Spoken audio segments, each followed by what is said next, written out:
Hello, guys, and welcome to this new episode of Rising Through the Ranks podcast. In this episode, we had a chat with Mr. Vivek Bodia, who started his career in the stock exchanges aftermath the Harshad Mehta scam. Later on, he started his own physical furniture business and has been successfully running it for the past 20 plus years. In this episode, we discuss about the ins and outs of running a business. So, do let us know how you feel about this episode and give your suggestions, feedbacks, and opinions in the comment section below. So, thank you for coming, uncle.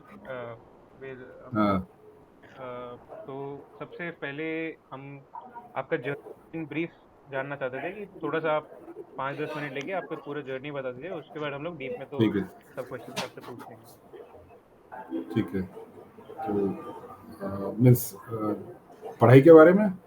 पढ़ाई पढ़ाई के बाद आपने जैसे जब job शुरू की या डायरेक्ट बिजनेस कैसे करते आया सब कुछ। ओके तो मैंने जैसे बीएससी किया था, उसके बाद सीए एंटर दिया। सीए एंटर देने के बाद एंट्रेंस मीन्स उसके बाद फिर सीए एंटर किया। देन 3 साल का आर्टिकल्स था। उसके बाद क्या शेयर्स में काफ़ी इंटरेस्ट था, क्योंकि डैडी चार्टर्ड अकाउंटेंट है। उन्होंने जैसे शेयर्स का करते थे तो उनका देख के एक इंटरेस्ट डेवलप हो गया था कि भाई इंटरेस्ट शेयर्स का करना है। तो मैंने फिर एक ब्रोकर के यहाँ ज्वाइन किया। जो शेयर्स के जो ब्रोकर होते हैं उनके 7-8 महीने ट्रेनिंग ली। देन अपना खुद का ब्रोकरेज का चालू किया, और वो काफ़ी अच्छा था। मीन्स वो क्योंकि उसमें इंटरेस्ट था तो उसमें अर्न भी अच्छा किया उस समय। देन एक अपनी कंपनी चालू की, फाइनेंस कंपनी, और फंडिंग चालू की उसमें। उससे जो भी प्रॉफिट हुआ उदयपुर शिफ्ट हो गया था फिर बाद में। और उदयपुर शिफ्ट होने के बाद मैंने अपना फर्नीचर का चालू किया बिजनेस, और अभी रन कर रहा हूँ फर्नीचर का बिजनेस। और तो आपने पहले ब्रोकरेज वाले बिजनेस से फिर फर्नीचर में शिफ्ट क्यों किया था? कोई पर्टिकुलर रीजन था? क्योंकि मैं उस समय बॉम्बे था। बॉम्बे रहते थे, फिर उदयपुर शिफ्ट हो गए।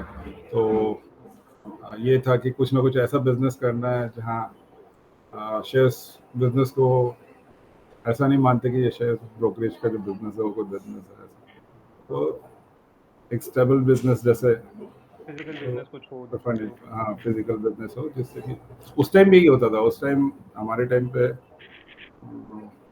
अगर आप शेयर्स का कर रहे हो या प्रॉपर्टी का कर रहे हो तो उसको बिजनेस नहीं मानते थे। ओके। तो अंकल लाइक क्या आप थोड़ा हमें आपके फर्नीचर बिजनेस के बारे में बता सकते, like what made you start that specific business, और उसमें क्या क्या चीज़ें, क्या क्या स्कोप है, and what kind of mindset होना चाहिए to build a business like this. Business में देखो, फर्नीचर में जो मैंने चालू किया वो भी ऐसा था नहीं, क्योंकि ऑलरेडी मैं जॉब में था, डैडी भी जॉब में थे। तो बिजनेस का तो फर्नीचर का जो चालू किया वो मीन्स कुछ चालू करना था, इसके लिए किया कि भाई बिजनेस चालू करना है, तो उसी हिसाब से बिजनेस चालू किया। मतलब जो फर्नीचर बिजनेस है तो उसमें एग्जैक्टली मॉडल क्या होता है? मतलब आप जो बिजनेस रन कर रहे हो उसमें एग्जैक्टली क्या क्या क्या इनफ्लो और आउटफ्लो कैसे होता है मनी का या गुड्स का? हाँ, जैसे मैंने तो अभी मैन्युफैक्चरिंग एक्टिविटी है। इनिशियली मैं ट्रेडिंग करता था। जैसे बिजनेस में क्या होता है कि वैसे भी ट्रेडिंग ही पहले करनी चाहिए, कोई भी चीज़ जैसे जो है। तो देन लेटर ऑन मैन्युफैक्चरिंग का ठीक रहता है। फर्स्ट से स्टार्ट में अगर आप मैन्युफैक्चरिंग करेंगे तो बहुत सारी दिक्कत होती है उसमें। तो मैंने भी वही किया, मैंने भी पहले ट्रेडिंग से चालू किया, देन धीरे धीरे मैन्युफैक्चरिंग एक्टिविटीज़ चालू की। और अभी है, जैसे फैक्ट्री है फर्नीचर बनाने की। मतलब ट्रेडिंग इन द सेंस कि कोई और बना रहा है, आप बस खरीद के बेच रहे हो। Right, outsourcing, right right, outsourcing. मतलब मैन्युफैक्चरिंग वाला पार्ट बहुत कॉस्ट इंटेंसिव होगा, मतलब उसमें हाँ, कैपिटल ज़्यादा लगेगा। बिल्कुल कैपिटल ज़्यादा लगेगा। देन क्या है कि आपको बहुत सारे वर्कर्स को मैनेज करना है। फिर उतना इनिशियली जब अपन बिजनेस स्टार्ट करते हो उतना क्लाइंटेज भी नहीं होता है। उतना वॉल्यूम नहीं होता है, तो उसके लिए मेरे हिसाब से जो भी बिजनेस हो, चाहे फर्नीचर हो, चाहे कोई और भी बिजनेस हो, तो उसमें मतलब मेरे हिसाब से तो पर्सनल राय तो ये है कि पहले ट्रेडिंग होना चाहिए, देन मैन्युफैक्चरिंग एक्टिविटी में जाना चाहिए। ये लॉजिकल भी है, सेंस बनता है इस चीज़ का। और जैसे कश्यप पूछ रहा था, तो अगर जैसे किसी को न्यू बिजनेस चालू करना है, तो उस चीज़ में क्या स्किल्स और कैसा माइंडसेट होना चाहिए कि अगर कोई भी बिजनेस, चाहे फिजिकल बिजनेस हो, चाहे टेक बेस्ड बिजनेस भी हो, कोई कोडिंग रिलेटेड, माइंडसेट कैसा होना चाहिए? क्योंकि माइंडसेट पे बहुत कुछ डिपेंडेंट होता है, जैसे बहुत लोग बोलते हैं ऐसे। आपको क्या लगता है उस चीज़ का? कैसा लगता है आपको? क्या क्या ज़रूरी होता है दिमाग में रखना? हमें देखो, सबसे पहले तो एक फाइनेंशियल सेंस तो होना ही चाहिए। फाइनेंशियल सेंस मीन्स कि आपको एक पता होना चाहिए कि भाई कितने में कॉस्ट आ रही है चीज़ की, कितने में बेच रहे हो, प्रॉफिट हो रहा है, वो सब चीज़ों का आपको होना चाहिए। देन एक टेक्निकल नॉलेज होना चाहिए अगर आप टेक्निकल बिजनेस कुछ कर रहे हो तो। और अदरवाइज बहुत सारी चीज़ें जैसे होती हैं, हार्ड वर्किंग होना चाहिए। एक तो आपको मतलब कोई भी काम करोगे आपको काम बस तो उसमें करना ही टाइम देना पड़ेगा। पड़ेगा, काम तो करना ही पड़ेगा, है ना। लक फैक्टर जो होता है वो तो बहुत लास्ट में काम करता है, तो ये सब चीज़ें जरूरी है। तो अगर लाइक आपको आपके फर्स्ट सेट ऑफ कस्टमर्स कैसे मिले थे? लाइक ट्रेडिंग भी करते थे जब, तो was it via a few friends and family contacts, या फिर how did you start getting big customers, like as you also have you mentioned to us earlier कि आप टेंडर्स वगैरह पे भी थोड़ा करते हो, तो how do you right, get into all of that? Business में नॉर्मली आपके कॉन्टैक्ट्स बहुत काम करते हैं, यानी कि आपके जो रिलेशंस, कॉन्टैक्ट, फ्रेंड सर्कल, और मतलब इनिशियली, देन उसके बाद आपका जब बिजनेस ग्रो करता है, आपकी क्वालिटी अच्छी होनी चाहिए, तो उससे कस्टमर्स वापस रिपीट होते हैं, या माउथ पब्लिसिटी से जब लोग यूज़ करते हैं तो उन लोग को लगता है कि हाँ चीज़ अच्छी है, तो देन दे रेफर दूसरे लोग भी फिर। और तो इसी तरीके से हाँ हाँ। और आपने जैसे शुरुआत में बोला कि नेटवर्क इम्पोर्टेंट होता है, तो नेटवर्क कैसे डेवलप करते हैं? खास करके बिजनेस ओनर्स के लिए तो बहुत ज़रूरी है, क्योंकि क्लाइंट्स भी चाहिए और वेंडर्स भी चाहिए ताकि सामान भी अंदर आए। तो नेटवर्क कैसे डेवलप करते हैं कहीं अगर किसी को शुरू करना हो या बढ़ाना हो अपना नेटवर्क? आप क्या मीन्स तरीका आप क्या आप क्या तरीका यूज करते हो? क्योंकि हम पर्सनली देखा हुआ है हमने कि आपका नेटवर्क बहुत वास्ट है। आप हर एरिया में किसी ना किसी को जानते हो, हर इंडस्ट्री में किसी ना किसी को जानते हो। तो वो कैसे ये डेवलप करते हैं? और ये अच्छी चीज़ है। मैं जो आप बोल रहे हैं ना कि नेटवर्क होना चाहिए, तो नेटवर्क बिजनेस लाता है। हम्म। यानी कि जैसे आपका कुछ भी हो सकता है, तो जब आप पढ़ते हो तब फ्रेंड सर्कल, बाद में जब आप कुछ कर रहे हो उसमें, और जैसे एक मेरा शौक है कि जैसे मैं घूमता हूँ, मतलब तो नॉर्मली बहुत लोग टच में आते हैं, तो कितनी बार बिजनेस वैसे भी मिल जाता है, जैसे कि आप कुछ लोगों से मिलते हो, इसी तरीके से जब आप मतलब उनसे बातचीत करते हो। जिससे भी आप हाँ, मिलते हो उससे मतलब ऐसा नहीं कि बस हाय हेलो करके छोड़ दिया, काम लेके छोड़ दिया। उससे हाँ, बना राइट के रखो। राइट राइट, उनसे रिलेशन बना के, क्योंकि नेटवर्क कब काम आएगा ये पता नहीं आपको, बिजनेस में कभी भी काम आ सकता है। तो नेटवर्किंग अच्छी होनी चाहिए, वो आप में एक क्वालिटी होनी चाहिए खुद में, कि आप लोगों से मिलो, उनसे रिलेशंस रखो, और ठीक है, बिजनेस तो मिल ही जाता है, आइडियाज मिल जाते हैं बहुत सी बार बिजनेस के दूसरे। थोड़ा सा कोई आप खुद का कोई जो बिजनेस कर किसी रैंडम कॉन्वर्जेशन में कुछ नया तरीका का आपको आइडिया ही आ जाएगी, ये भी कर सकते हैं हम। राइट राइट, और वो भी आपके काम आ सकता है कभी, जैसे कि आप जिससे रिलेशन रख रहे हो, तो वो कभी बिजनेस दे सकता है आपको। हम्म हम्म तो अंकल जैसे अभी furniture business over the years काफी चेंज हुआ है, like different kind of raw materials का अवेलेबिलिटी और different kind of demand, like people का टेस्ट भी विद टाइम चेंज होता है, तो डिजाइन, हाँ डिजाइन, इसमें मेन चीज़ है डिजाइन। डिजाइन रेगुलर चेंज होती है, लोगों को कुछ अलग चाहिए रहता है हम्म ना। और उसी में यही है कि आपको डिजाइन पे काफी काम करना पड़ता है। तो Okay. इस चीज़ के लिए रिसर्च कैसे करते हैं, मतलब कि अब क्या काम आ सकता है या क्या नई चीज़ हम ला सकते हैं मार्केट में? तो उसके लिए जैसे ऑनलाइन आजकल है, पहले मैगजीन्स होती थी, हम्म, मैगजीन के थ्रू हम लोग अपना डिजाइन वो करते थे, और कभी कभी कस्टमर बताता है कि मेरे को ऐसी चीज चाहिए, हम्म, तो उसको जब बनाते हैं और अच्छी लगती है तो उसको कंटिन्यू कर लेते हम्म, हैं Okay. इस तरीके से।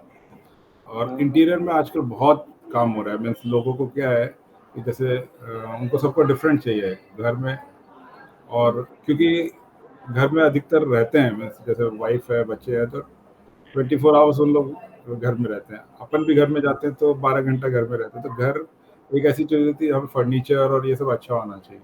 सुंदर रहे तो अच्छा लगता है। हाँ, तो इसलिए फर्नीचर के बिजनेस में स्कोप बहुत है, रिटेल में भी है, प्लस कमर्शियल भी काफ़ी स्कोप है, जैसे कि बैंक्स हुए, स्कूल हुए, कॉलेज हुए, और भी बहुत सारे कमर्शियल स्पेसेस होती है, ऑफिस होते हैं, तो सब जगह फर्नीचर तो लगना ही है। हर ज- जैसे आदमी के घर तो होता ही है, घर होता है तो फर्नीचर लगेगा ही लगेगा।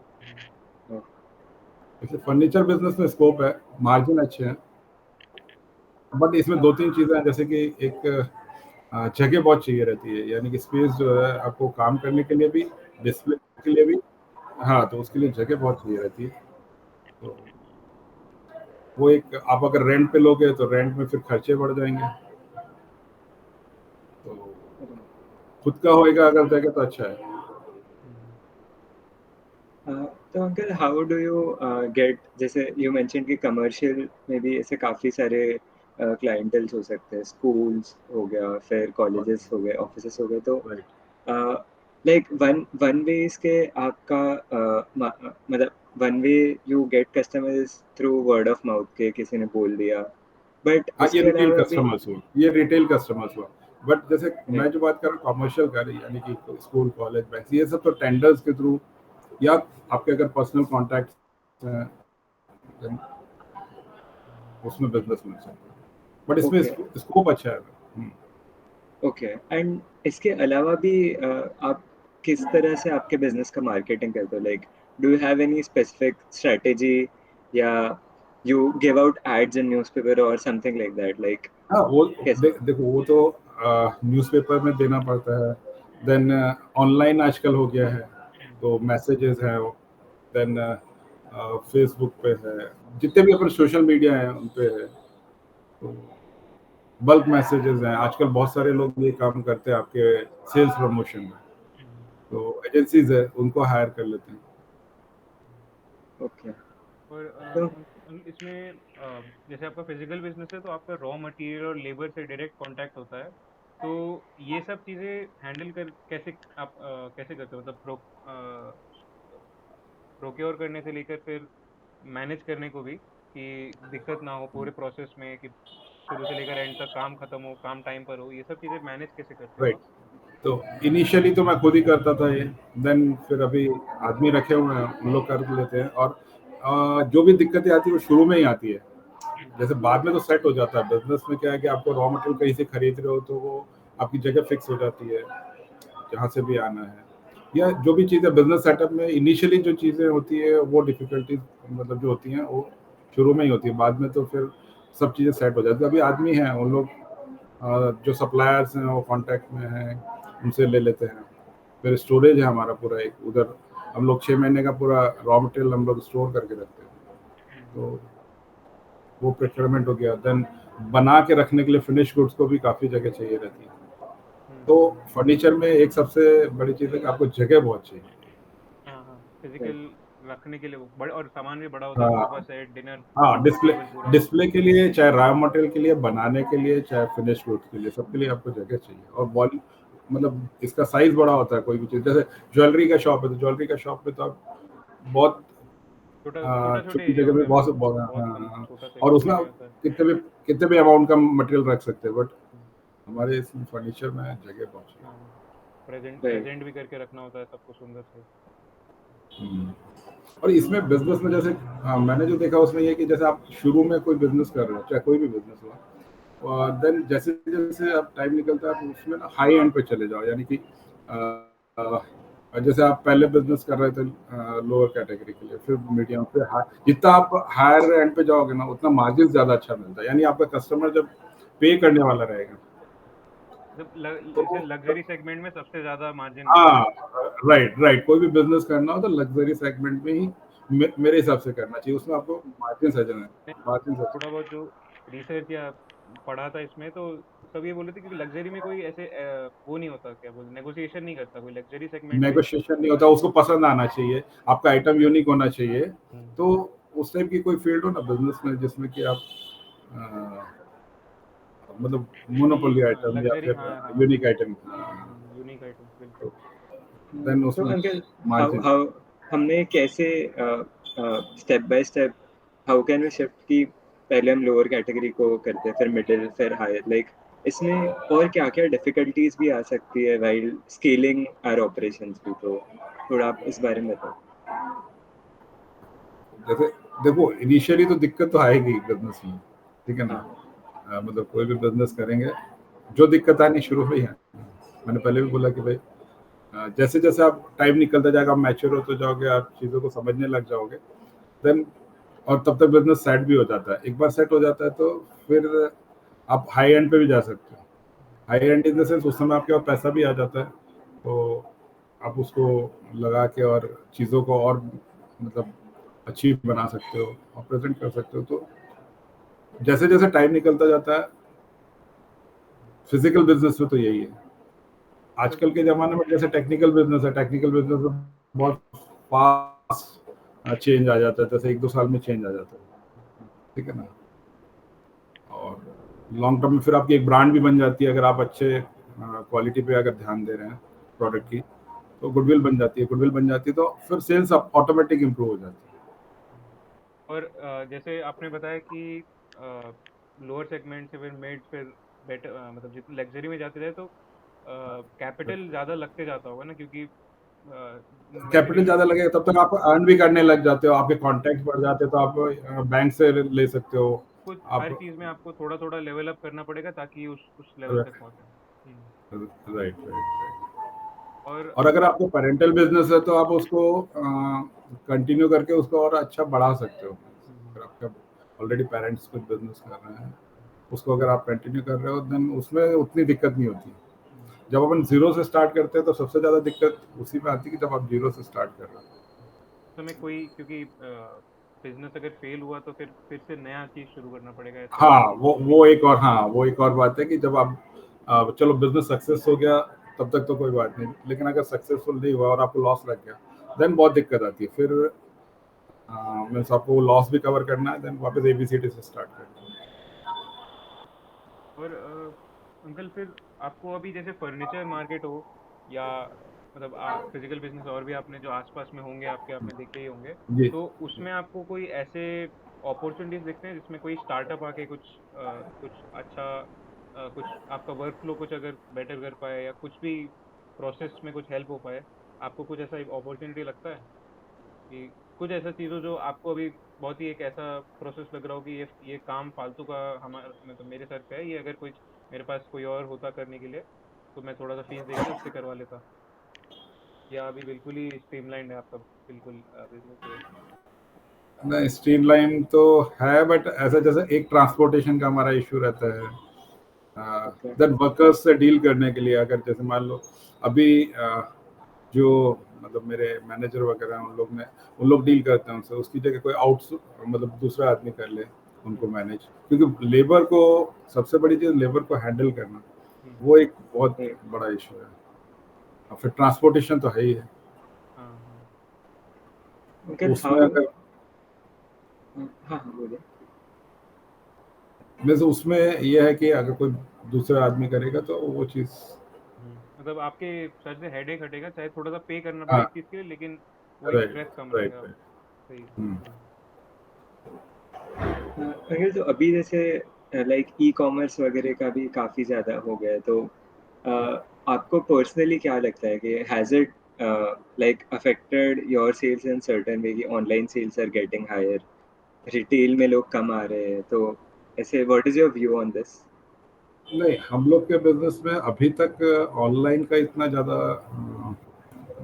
वो नहीं हुआ है, क्योंकि एक तो इसमें बल्क होता है, मतलब ट्रांसपोर्टेशन वाला इशू रहता है। देन कस्टमाइज हम लोग के इसमें क्या रहता है, फर्नीचर में एक चीज़ और है, कस्टमाइजेशन। जैसे कस्टमर को जैसा उसकी जगह उसके हिसाब से उसको वो चीज़ चाहिए,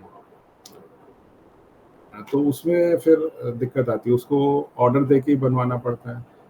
अ, मतलब वो लोग ये रेडीमेड नहीं बना, सब लोग रेडीमेड वाला नहीं चाहते हैं सब कि लोग, हाँ, सब लोग रेडीमेड वाला नहीं ले सकते हैं, तो इसलिए कस्टमाइज ऑर्डर दे के बनाना, वो चीज़ ऑनलाइन अभी तक नहीं हुआ है। और अंकल हम ऑनलाइन लोग में क्या, ऑनलाइन में सिर्फ स्टैंडर्ड साइजेस है, वो स्टैंडर्ड right. साइजेस से ही चीज़ होती है। और अंकल हम लोग ने पॉडकास्ट चालू इसलिए किया था कि हम लोग ऐसे बिजनेस ओनर से बात कर पाए जो लोग फंडिंग उठा के नहीं काम कर रहे हैं, जैसे कि आजकल बहुत ग्लोरीफाई कर देते थे कि ये स्टार्टअप है, वो स्टार्टअप है, पैसे लेके कर लिया, इतने करोड़ ले लिए। तो आपको उस बारे में क्या लगता है कि गोल कभी भी ये होना चाहिए क्या कि हम फंडिंग ले लें और फंडिंग पे चलाएं काम और वैल्यूएशन बढ़ाते चलें, या पहला व्यू ये होना चाहिए कि पहले प्रॉफिटेबल कैसे बनाऊं, उसके बाद अगर पैसे जरूरत पड़े तो ले लूंगा? आपको नहीं, अभी जो हो रहा है आप बोल रहे हो बिल्कुल सही है, कि अभी अधिकतर लोग यही कर रहे हैं कि फंडिंग लेके उसको मीन्स अपने हिसाब से यूज कर रहे हैं, प्रॉफिट कोई बात नहीं, हो रहा है नहीं हो रहा है, उसका वैल्यूएशन बढ़ा रहे हैं, और या तो सेल आउट कर देते हैं, या मीन्स उसको रन करेंगे तो भी लॉस में रन करेंगे। तो वो चीज़ वैसे मेरे हिसाब से गलत है, आप लोग के हिसाब से हो सकता है सही हो, नहीं, बट मेरे हिसाब से गलत है। हम लोग को भी वो चीज गलत लगती है कि मतलब अगर जरूरत है, जैसे कोई बहुत कैपिटल इंटेंसिव बिजनेस है तो उसको तो लेना पड़ेगा, लोन लेना हाँ, पड़ेगा, उसको तो लेना है, हाँ, राइट राइट।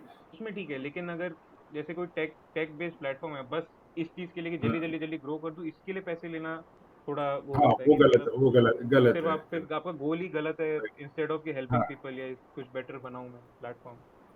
बिल्कुल बिल्कुल। बिजनेस में देखो दो तीन चीज़ें हैं, जैसे एक तो इथिक्स होना चाहिए, बिजनेस आप जब कर रहे हो तो इथिकल बिजनेस होना चाहिए, ठीक है। ऑनेस्टी होनी चाहिए, ट्रांसपेरेंसी होनी चाहिए, यानी कि आपका जो क्लाइंट है उसको आप बिल्कुल एक तो क्वालिटी वाइज सही अच्छी चीज़ दो, और एक मोटो मत रखो कि सिर्फ मेरे को कमाना है, जो सिर्फ अर्न करना है, साथ में सर्विस देना, उसको क्वालिटी चीज़ देना, ऑटोमेटिक आपकी गुडविल डेवलप हो जाएगी, और एक बार अगर गुडविल डेवलप हो गई तो सेल्स ऑटोमेटिक इंप्रूव होगी। तो ये थोड़ा सा ध्यान रखना चाहिए। बहुत से लोग क्या करते हैं कि बिजनेस में सिर्फ कमाने के हिसाब से ही वो करते हैं, वो गलत है। Right. और अंकल फिर जैसे आप बात कर रहे थे कि जब आप बिजनेस स्टार्ट करते हो तो कुछ कुछ मतलब ऑब्वियसली दिक्कत आती है, क्योंकि मुश्किल काम है ये। तो आपका कुछ ऐसे स्टार्टिंग के टाइम का कुछ ऐसे स्टोरीज है आपके पास जो कि ये प्रॉब्लम हुआ, या बात की भी कभी कोई स्टोरीज की ये मेजर प्रॉब्लम ऐसी सोची भी नहीं थी कभी, एकदम ऐसी इंटरेस्टिंग सी प्रॉब्लम है ये कि ऐसा कुछ नहीं, आपको? बिजनेस में तो रोज रोज ही प्रॉब्लम्स आती है और रोज ही सॉल्व होती है, बट लाइक मीन्स मेरा थोड़ा अलग था कि मेरे को चैलेंज लेने में मज़ा आता है। तो कोई भी टाइम बाद जैसे प्रोजेक्ट्स होते हैं कि भाई मेरे को 2 महीने में ये चीज़ करके चाहिए, या 6 महीने में करके चाहिए, 1 महीने में कर, चाहे वो कोई भी इंस्टीट्यूट से, जैसे मैंने 8-10 साल IIM के लिए काम किया, इंडियन इंस्टीट्यूट ऑफ मैनेजमेंट के लिए, 8-10 साल मैंने आर्मी के लिए काम किया, तो बहुत सी चीज़ें सीखने को मिली। जैसे कि आर्मी के लिए काम किया तो उन्होंने ये चीज़ बहुत अच्छे से समझाई कि टाइम की कीमत क्या होती है। उससे पहले तक मैं टाइम का उतना वो ध्यान नहीं रखता था, लेकिन उसके बाद से ये हो गया कि भाई आप टाइम पे ध्यान दो, जो भी चीज़ आपको डिलीवर करनी है वो टाइम से दो। तो वो चीज़ मेरे को बाद में बहुत काम आई, और वही मज़ा आता है, मतलब प्रोजेक्ट्स लेके उनको टाइम से पहले ख़त्म करना। तो ये चीज़ें जो हैं धीरे धीरे सीखते में, जैसे जैसे आप बिजनेस करते जाओगे तो थोड़े टाइम में आप चीज़ें सीखते हो। और ये सब चीजें मुझे लगता है पीछे देख के ही समझ में आता है, मतलब करते समय नहीं समझ आता है हाँ, कि करते ये समय सही समझ, काम कर रहा नहीं हूँ। नहीं नहीं, उस समय समझ में नहीं आता, वो तो जब आप फ्लैशबैक में जाओगे पीछे सोचोगे कि भाई मैंने ये किया था, मैं आज जो तभी। उस 10 साल के पीरियड की वजह से मुझे ये समझ में आ रहा है कि मैं ये राइट राइट, कर रहा हूँ आज। बिल्कुल। कल जैसे हमारी जनरेशन में एक थोड़ा वर्क लाइफ बैलेंस को रिलेटेड चीज़ें भी बहुत हम हाँ, हमारे इसमें ये होता है। तो जैसे हमने पहले भी कुछ लोगों से बातें की, तो बिजनेस में देयर इज नो डिमार्केशन की सैटरडे संडे छुट्टी है या ऐसा राइट कुछ है। राइट। तो how how is your view के वर्क लाइफ बैलेंस कैसा है? आपने ओवर द इयर्स कैसे वो चीज़ को मैनेज किया? जैसे आप कह रहे थे कि स्टार्टिंग में आप आप खुद ही सारी चीज़ें मैनेज कर रहे थे, बट धीरे धीरे यू स्टार्टेड डेलीगेशन, तो थोड़ा आप इस पे बता सकते हो? हाँ, स्टार्टिंग में देखिए चाहे जॉब में हो चाहे बिजनेस में हो, सब जगह ये होता है कि आपको टाइम तो देना ही पड़ता है इनिशियल। Right. देन जैसे जैसे जॉब में भी क्या, आप एक बार जब सेट हो जाते हो या बिजनेस में आप एक बार सेट हो जाते हो, देन आप अपनी टर्म्स पे चीज़ों को कर सकते हो। यानी कि आप कभी छुट्टी चाहिए तो 10 दिन के लिए छुट्टी भी लेके चले गए। घर में भी आप ये सोच लो कि मेरे को 7 बजे के बाद बिजनेस का कुछ भी बात नहीं करना है या घर पे आ जाना है 7 बजे, वो सब आप तब कर सकते हो जब आप एक लेवल पे आ जाते हो, ठीक है ना। इनिशियली ये सब चीज़ें नहीं मुश्किल रहती, क्योंकि आपको उस समय तो सिर्फ काम काम और काम दिखता है। चाहे जॉब में हो, अभी आप जैसे मान लो आप लोग पढ़ने के बाद जॉब करना चाहते हैं, तो जॉब में भी आपको इनिशियली तो वही 12-13 घंटे 15 घंटे आपको देने ही पड़ते हैं। फिर एक बार एक पोजीशन पर पहुंच जाते हो तो फिर वो थोड़ा कम हो जाता है। और सेम बिजनेस में भी है कि इनिशियली आपको काफ़ी टाइम देना पड़ता है, और उस समय फिर हो सकता है फैमिली के साथ आप उतना टाइम नहीं दे पाओ, बट एक बार जब जम जाता है तो आप टाइम अपने हिसाब से चीज़ों को कर सकते हो। जैसे कि मैंने कर रखा है कि 7 बजे के बाद कोई भी बिजनेस कॉल है तो मेरे को अटेंड नहीं करना है। तो लोगों को पता है अभी 7 बजे के बाद ये बिजनेस कॉल ही नहीं अटेंड करते, तो मेरे को करना ही बंद कर दिया 7 बजे। उनको जो भी काम है वो 10 to 7 के बीच में कर लेते हैं मेरे से बात। तो कुछ चीज़ें आपको बनानी पड़ती है धीरे धीरे कि भाई जैसे घर में आने के बाद सिर्फ मेरे को घर का ही वो करना है, बिजनेस का ठीक है, थॉट्स तो चलते रहते हैं, बट वो चीज़ कि मतलब कंट्रोल करनी है, क्योंकि सब कुछ देखना है, राइट ऐसे ऐसे नहीं हो सकता कि एक ही राइट काम होता रहे बस। Right right. और जॉब में जैसे आपको मंडे टू फ्राइडे या मंडे टू सैटरडे जाना ही है। बिजनेस में बहुत सी बार ऐसा होता है कि आप जब चाहो तब जा सकते हो, अगर आपका साइड बिजनेस हो तो वो एक है। और आपने जैसे डेलीगेट कर दिया, तो अब आपको तो हर समय रहने की भी जरूरत नहीं है कि हाँ, जरूरत नहीं है। हाँ, बिल्कुल बिल्कुल। प्रॉब्लम नहीं है कि सर पे बैठना ही है, लोग कर राइट लेंगे काम, राइट राइट, ट्रस्टेड लोग हैं तो। बिल्कुल बिल्कुल। तो धीरे धीरे मतलब वेरी फर्स्ट डे ये नहीं होता है। आप जब बिल्कुल। बिजनेस को सेट कर लेते हो तो उसके बाद आपको एक ऐसे सिस्टम्स बना देने चाहिए कि सब आपके ऊपर सिस्टम्स हर और चीज नहीं आए, यानी डिसेंट्रलाइज कर दो चीजों को।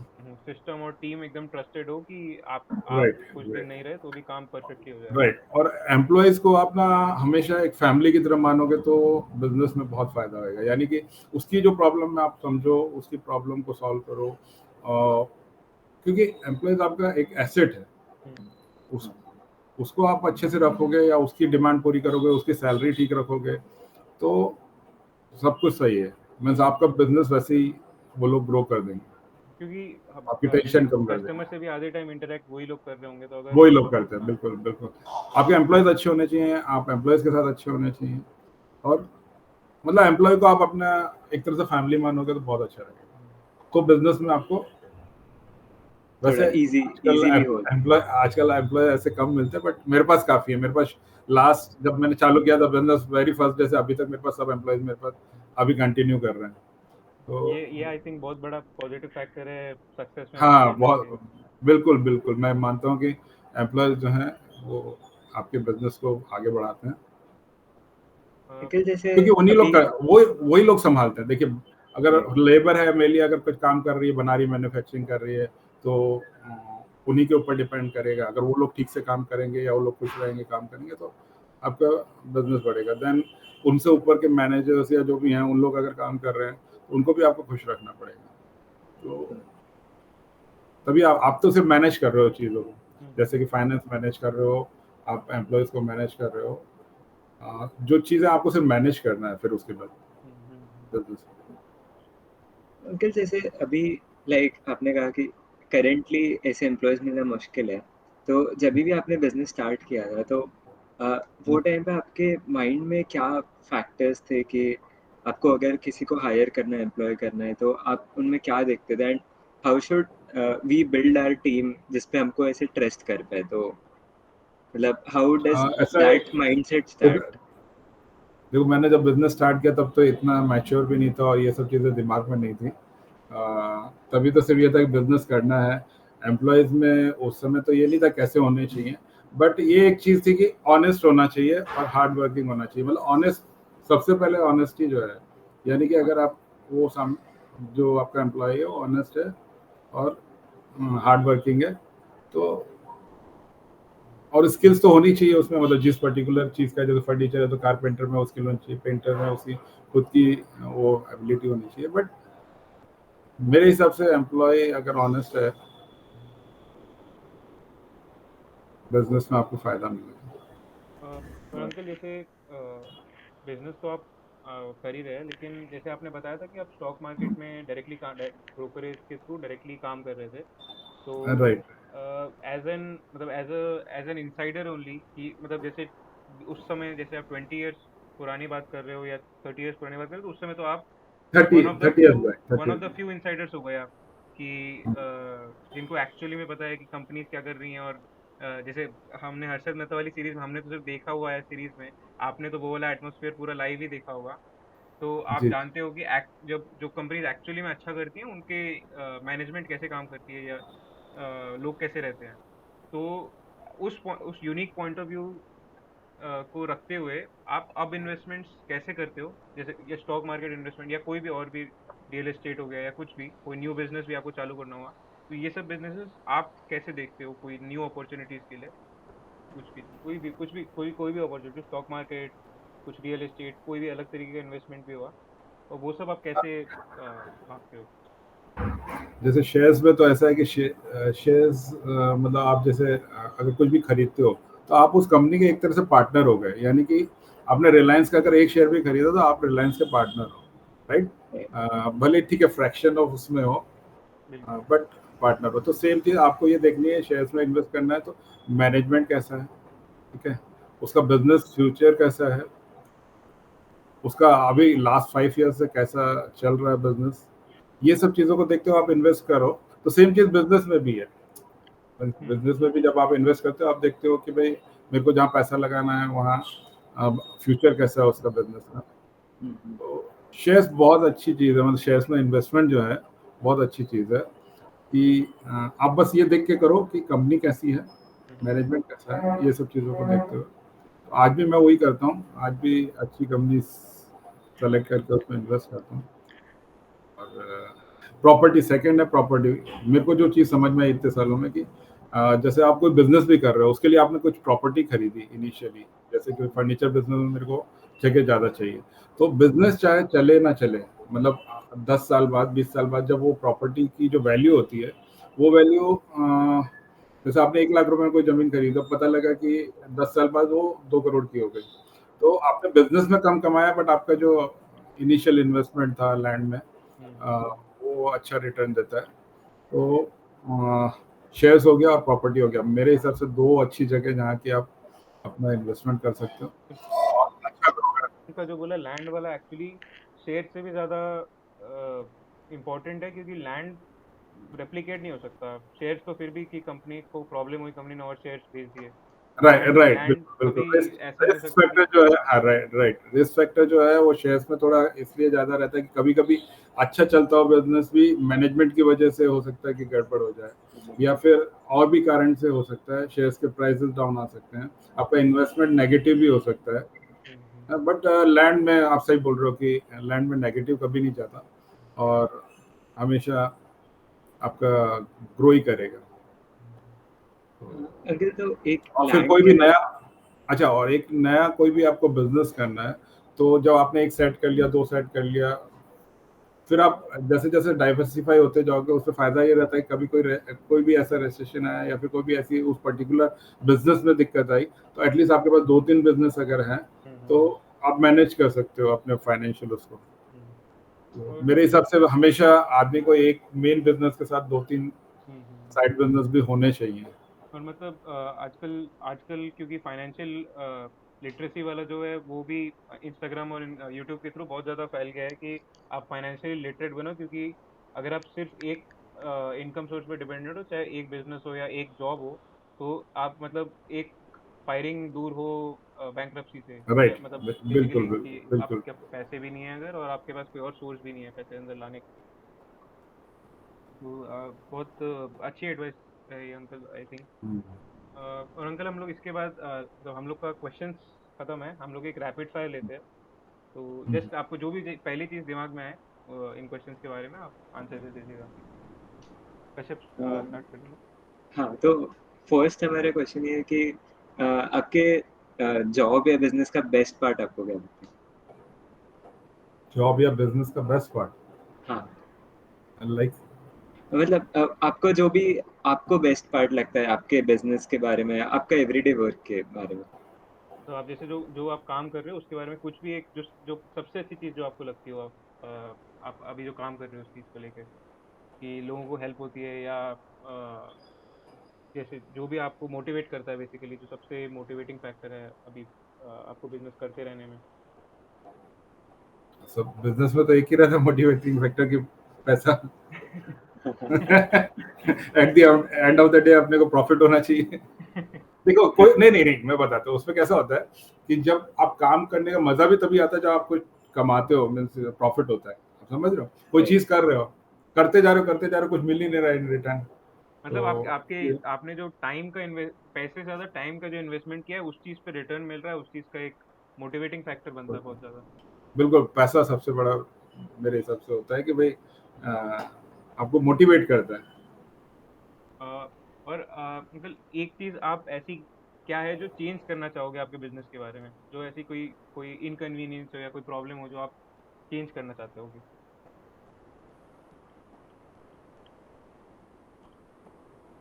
तो ऐसा ध्यान नहीं आ रहा है कुछ में कि कोई ट्रांसपोर्ट का, प्रॉब्लम। जैसे आपने बोला था ट्रांसपोर्ट का थोड़ा मे बी ईज हाँ होता, हाँ, बिल्कुल ये बिल्कुल। वो आसानी होती। ऐसी कोई अपॉर्चुनिटी जो कभी लाइफ में मिस हुई हो, मतलब राइट फ्रॉम कॉलेज टाइम या कोई बिजनेस टाइम, जो अगर आपको अभी वापस चांस मिले तो you would take a shot at it. उसमें जैसे मेरे को लगता है मैंने जैसे जो जो इन्वेस्टमेंट किए मैंने बहुत जल्दी बेच दिए मैंने, ठीक है ना, चाहे वो शेयर्स में हुआ चाहे प्रॉपर्टी में हुआ। तो मेरे को ऐसा लगता है कि उनको होल्ड करके रखना चाहिए था। अगर वापस चांस मिले कि भाई ऐसा हो सके, तो मैंने बहुत सी चीज़ें ऐसी की जो मैं मतलब सोचता हूँ या रिग्रेट करता हूँ कि मैंने वो सब जल्दी डिसीजन ले लिए बेचने का। उनको होल्ड करना चाहिए था तो बहुत और अच्छा हो सकता था। राइट। मतलब उस समय उसकी ज़रूरत नहीं थी और मैंने ऐसी तो ये वो इन्वेस्टमेंट में तो खास करके वही प्रॉब्लम है कि उस समय लगता है कि डिसीजन सही ले रहे हैं, क्योंकि मैं अगर ऐसा हो सकता है कि मैं एक स्टॉक बेच रहा हूँ और आप एक स्टॉक खरीद रहे हो, दोनों को लग रहा है कि हम लोग सही काम कर रहे हैं, हाँ तो विन विन सिचुएशन में, बट दोनों मतलब किसी को पता नहीं है कि क्या होगा 5 साल के बाद। क्या होने वाला है। अरे, अंकल फिर आपका जैसे आपका जो काम है अभी, वो आपको लगता है कि टेक्नोलॉजी एडवांस होते होते 10-20 साल के बाद ये रोबोट्स और एआई इतना डेवलप हो जाएगा कि आपका आपका बिल्कुल जॉब ले सकता है? बिल्कुल बिल्कुल बिल्कुल।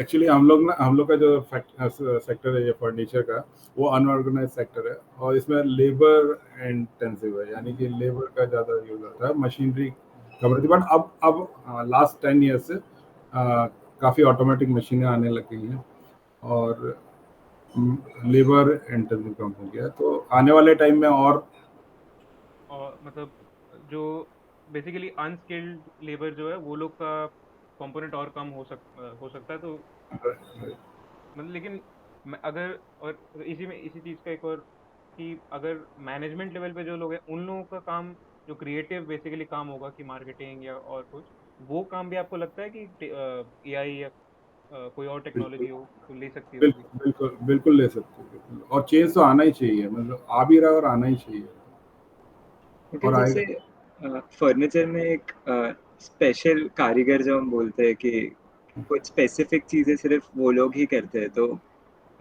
टेक्नोलॉजी क्या ये वाली चीज को भी एट सम पॉइंट रेप्लिकेट कर पाएगी? बिल्कुल करेगी बिल्कुल करेगी। ओके। हाँ, जैसे कार्विंग वर्क है मतलब हाथ से ही करते हैं, ठीक है। हाँ। और वो आने वाले टाइम में मेरे को लगता है ऐसा हो सकता है कि रोबोट और ये सब करने लग जाए, कुछ ऐसा अ, उसमें प्रोग्रामिंग हो जाए कि वो उस टाइप का वर्क कर लें, हो सकता है, बिल्कुल होएगा। धीरे मतलब धीरे सब चीज़ों में अब चेंज तो आएगा। अभी जो वर्किंग फोर्स है उन लोगों को स्किल्स ऐसे डेवलप करनी चाहिए कि जो ऐसा ना हो कि रिपीटेबल वर्क हो, कि रोबोट या कोई भी किसी को बस प्रोग्राम कर दें तो वो करता रहे बस। वो क्योंकि वो क्यों बेसिकली वो एक ऐसा काम है कि अगर किसी को बस बोल दिया कि सिर्फ ये करना है, तो बस ऐसे ऐसे ड्राइंग अगर करनी है बेहतर तो वो कर सकता है एक पॉइंट के बाद।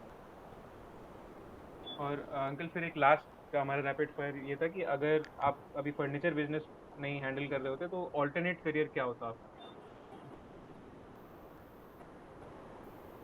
कुछ भी जो आपने कभी सोचा हो ये भी तो कर सकते थे। नहीं, मेरे को शेयर्स में ही शुरू से इंटरेस्ट था और मेरे को तो वही कंटिन्यू करना था। मतलब ब्रोकरेज वाला बट बिजनेस या ट्रेडिंग ही हम डायरेक्ट ब्रोकरेज, ट्रेडिंग? हाँ ब्रोकरेज वाला बिजनेस, और ट्रेडिंग नॉर्मली मैं करता नहीं था, तो ओके। मेरे को वो ज़्यादा पसंद था। और ठीक है, मैंने बताया ना, जैसे कि लोगों को ये लगता है कि प्रॉपर्टी बिजनेस या शेयर ट्रेडिंग बिजनेस या शेयर ब्रोकरेज बिजनेस, ये इसको बिजनेस नहीं मानते थे हमारे टाइम पे। हाँ, मतलब अगर आपके पास फर्स्ट चॉइस होता तो आप वही करते। हाँ, फर्स्ट चॉइस तो मैं वही करता, और वैसे भी किसी को भी वही करना चाहिए जो उसको अच्छा लगता है। मतलब राइट। मतलब चाहे वो बिजनेस हो चाहे जॉब हो, हम्म। करना वही चाहिए जो उसको अच्छा लगता है। बिल्कुल। और वो, लेकिन वो समझ, ये सब चीजें जो है ना, एक्चुअली उस समय समझ में नहीं आती। 20 से 25 साल की एज में वो समझ में नहीं आती, और धीरे धीरे बाद में समझ में आती है, और जब तक समझ में आती है तब तक एनर्जी लेवल खत्म हो जाता है। तो थैंक यू अंकल, हम लोग के क्वेश्चंस इतने ही थे। बहुत मज़ा आया। हाँ, नहीं, मेरे को भी बहुत मजा आया आप लोग के साथ बात करके।